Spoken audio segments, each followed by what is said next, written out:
Hello students, so today we are going to start chapter number 6, line and angle of class 9th. Before starting the exercise, I would like to introduce some concept of this chapter. First, we will introduce adjacent angle. What do you mean by the adjacent angle? In previous classes, you also know what is the adjacent angle.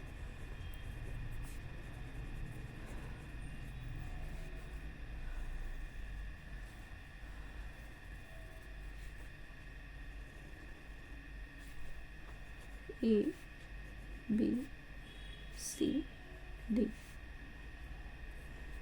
Angle 1 equal to angle 2 because they are adjacent angle because जो हमारा वेक्टर्सिस B है ये bisect कर रहा है angle 1 और angle 2 को 2 equal halves में. Okay, then we will come to the linear pair. In previous classes we also introduced about the linear pair like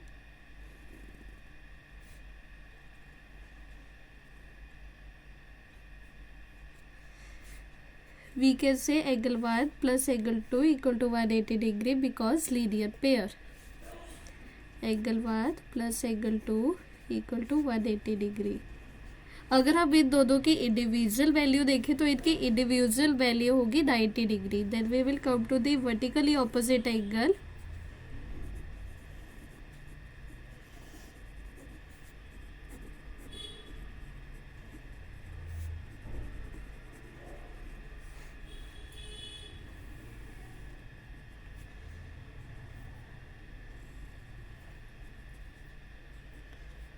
intersect कर रहे हैं ओ पे ए बी सी डी. ये जो हमारा यहाँ पे एंगल बनेगा, सपोज ये हमारा एंगल 1 होगा, ये एंगल 2 कर लेते हैं.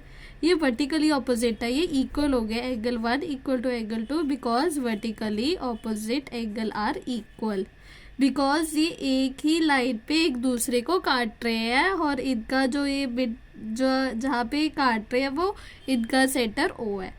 अगर यहाँ पे अब ले लेते हैं 3 और एंगल 4, तो angle 3 equal to angle 4 because they are vertically opposite angle. Okay, thank you. Next we will come to the exercise part. Exercise 6.1.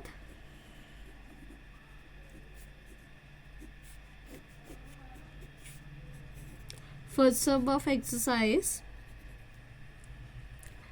In figure 16.13, line AB and CD intersect at O. If angle AOC plus angle BOE equal to 70 degree ये हमें given है, and angle BOD equal to 40 degree, find angle BOE and reflex of angle COE. Okay. मैं यहाँ पे ये short पे लिख रही हूँ. मैं फिगर बना लेती हूँ पहले.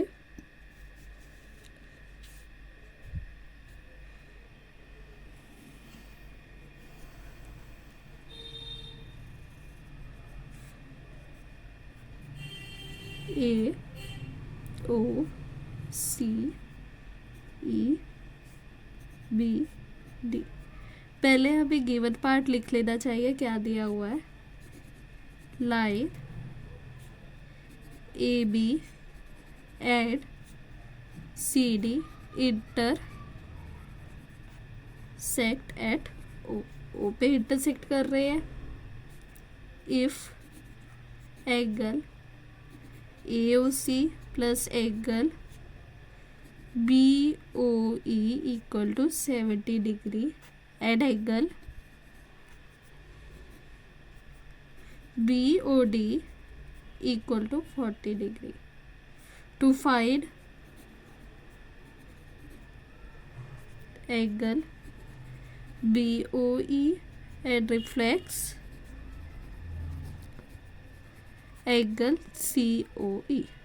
ये सब हम 2 वे से कर सकते हैं. जो हमें BOD ये वाला एंगल दिया हुआ है ये हमारा 40 डिग्री है, ये तो हमें गिवन है. ये वाला एंगल और ये वाला एंगल का सब 70 दिया हुआ है. हाँ ये भी तो कर सकते हैं, angle B O D equal to angle C O E, vertically opposite angle जहाँ पे मैंने ऊपर प्रूव किया हुआ है अब। या फिर अब इसे लीनियर पेयर से भी कर सकते हैं, क्योंकि अगर हम देखें ये लीनियर पेयर भी बन रहा है, तो मैं इजी वे रखती हूँ कि इसे वर्टिकली ऑपोजिट एंगल कर लूँ। Angle A O C equal to angle B O D, vertically opposite angle 40 degree 40 degree, जिसकी वजह से मुझे AOC की वैल्यू भी आ गई। अगर आपने नोटिस किया होगा एंगल AOC और एंगल BOE का सब 70 डिग्री है।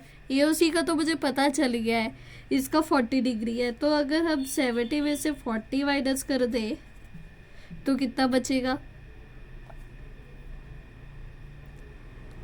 30 डिग्री। तो हमारी BOE की वैल्यू भी 30 डिग्री आ ही गई। सो हम यहाँ पे लिखेंगे angle AOC plus angle COE plus angle BOE equal to 180 degree linear pair. AOC 40 degree मैंने वर्टिकली ऑपोजिट से प्रूव कर ही दिया, प्लस COE प्लस मैंने आपको BOE दिखा दिया क्योंकि 30 डिग्री, दोनों का सब 70 था, एक की वैल्यू निकल गई 40, तो मैंने 70 में से 40 माइनस कर दिया 30 इक्वल टू 180 डिग्री। तो angle COE equal to 180 degree minus 70 degree, इन दोनों को प्लस करेंगे तो 70 आएगा। Angle COE equal to 110 degree. हमें यहाँ पे रिफ्लेक्स एंगल भी पूछा था, एंगल COE का रिफ्लेक्स एंगल हम लिखेंगे 360 degree minus 110 degree equal to 052 250 degree हमारा रिफ्लेक्स एंगल आएगा, क्योंकि हम जानते हैं रिफ्लेक्स एंगल का सब 360 होता है। Thank you.